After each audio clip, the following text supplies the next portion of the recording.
सबनू कब है कि दिल्ली दिल वालों की मेरे साथ देखो दिल्ली पैसा वालों की। मैं आपका होस्ट एंड दोस्त अनित निकल चुका हूँ घर से दिल्ली जाने के लिए। जैसा कि आपको पता है कावड़ यात्रा चल रही है तो यूपी पुलिस पूरी सुरक्षा के साथ सेवा कर रही है। इस भाई का पेपर है नोएडा, इसे लेकर जा रहा हूँ मैं। विंडो सीट बनना पकड़ ली। एक तो मैं ठहरा गांव का, ऊपर तो कभी कभार मेरा घूमने का प्लान बना है और मैं एक भी मौका बिल्कुल भी छोड़ना नहीं चाहता। सारे नजारे देखता चलो। इन हसीन वादियों के नजारे देखते देखते कब सादरा का पता ही नहीं चला। सादरा मेट्रो स्टेशन पे आया, मेट्रो में बैठकर जैसे ही हम सेक्टर 59 नोएडा में उतरे, फिर सीधा परीक्षा भवन पर चल दिए। पेपर तो पहले हमने सेंटर देख लिया, फिर उसके बाद हम रूम पर चलते जो हमने रूम लिया था। उसके बाद भाई मैं यहाँ पड़ गया। ऐसे भाई को तो नींद आएगी एकदम, मुझे नींद आ रही। फिर तड़की 5 बजे उठकर मैं तो नहा लिया, भाई को उठा दिया। फिर 6:30 बजे हम रूम पता लेकर के सेंटर की तरफ को चलते। अब ये बाल बहुत तेज बारिश होकर रुकी है, इसके बाद हम निकले रूम में। तो बाहर फिर भाई यहाँ का देखा, यहाँ पे बहुत भीड़ भड़का होगी। सेंटर वालों ने अनाउंसमेंट करता कि सभी कैंडिडेट है यहाँ लाइन में लग जाओ। लाइन में जल्दी लगने की वजह अपनी बेल्ट भी भूल का मन्ना भाई कहा भाई बेल्ट काट के मुझे देता। फिर चल परीक्षा में अंदर देने पेपर। 8 बजे सेंटर में पेपर देने में भीतर चले गया। अब जो 3.5-4 घंटे थे मुझे बारिश का वेट करना पड़ेगा। 8:30 बजे इन्होंने गेट बंद कर दिया। अब जो किसी भी कैंडिडेट को भीतर ले रहे, बहुत जाकर चिल्ला रहे, कुछ रुक के तैयार रहे, फिर भी भीतर लिया। एक देर में यहाँ पुलिस भी आएगी। इन्होंने सारे पुलिस ने जागतों को पीछे भगाने का काम शुरू कर दिया। उन्होंने जब टाइम पे तब नहीं आई। कम से कम 100-150 बच्चे बेचारे घर गए बिना परीक्षा दे हुई है। भाई कितनी मेहनत करने के बाद करा। एक तो नौकरी नहीं आ रही, ऊपर तो बेचारे घर तो सारे भगाए थे भाई, रोते भी लगते हुए घर की तरफ को गए। एग्जिट गेट पर सभी कैंडिडेट के पेरेंट्स खड़े, भाई मैं भी खड़ा। यहाँ 3 घंटे से लग रहे, 7-8 घंटे के बराबर। फाइनली गेट खुल गया है। सभी कैंडिडेट मुझे बाहर आते हुए दिखाई दे रहे हैं। मुझे मेरे भाई नहीं दिख रहा, मुझे फाइनली वो दिख गया। फिर मैंने हाथ इनका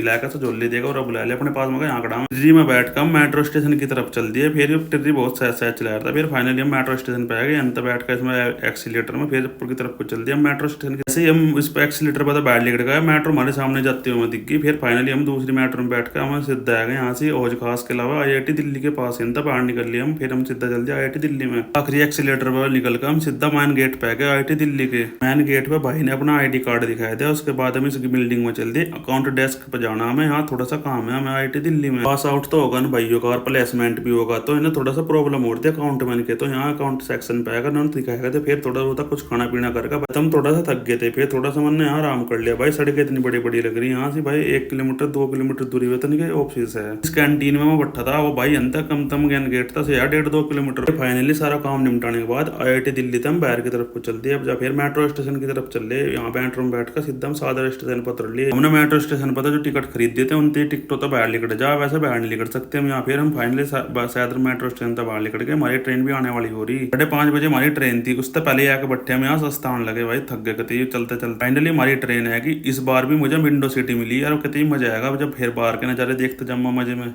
जब तक सावन का महीना लगाना, ऐसा कोई सा दिन नहीं होता जिस दिन मौसम खराब नहीं होता, बारिश बूंदी नहीं आती के आते बूंद। ये तो भोले बाबा का प्रसाद है जो हर दूसरे तीसरे दिन गिरो जाए। भोले बाबा सामली आता तो हमें दिन भी छिपका रात होने वाली हो रही। और भोले के भगत कितने बट्टे देख लो, कितनी भोले भोले दिख रहे सामली स्टेशन पे। रेल विभाग ने भी कावड़ियों के लिए स्पेशल ट्रेन चला रखी जो दिल्ली से सीधा हरिद्वार तक जा रही है। एक भी ट्रेन नहीं है कि जो तुम्हें 3-4 घंटे बाद ट्रेन मिलती रहोगी दिल्ली तक। भाई शाम आता तो मेरा भी मूड ऑफ सा होता चलेगा। अब जब मेरा जी नहीं करा रेल में बैठने को, जी करा किसी डाल रामपुर जा। फिर फाइनली रामपुर स्टेशन भी आएगा। अब जब मेरा दिल बिल्कुल खुश होगा, अब तो चेहरे पे मेरे कतई रौनक दिख गई, मजा आएगा कतई। भाई मानो भाई दिल्ली बहुत बढ़िया शहर है, लेकिन यह है कि हम काम के तो तुम्हारा जी नहीं लगता ऐसी जगह पर। भाई थोड़ी देर में बहुत अच्छी महसूस होने लग जा। वही है ना कि जब तक घूमते फिरते रहोगे जब तक तो अच्छा लगेगा, जब एक जगह बैठ जाओगे फिर बोरियत सी महसूस होने लग जा, चाहे कितनी भी कोशिश कर लो हंसी मजाक करने की। रेल में तो उतरते ही ताऊ जी हमें लेने आएंगे भाई सीधा रेलवे स्टेशन पे। भाई ताऊ जी कार में बैठ कर हम सीधा चलते घर की तरफ को। 9:10 पर हम रेल में उतरे। एक दिन में ताऊ जी में बैठ खड़े मिले। कार में उतरते ही सीधा मम्मी के अलावा अगर मम्मी को आते प्रणाम करते। फिर मम्मी ने कह रही कैसा रहा तेरा सफर में? बस मम्मी ठीक सही रहा। फिर यहाँ का मुझे इतना खुश होगा, इतना महसूस हुआ अच्छा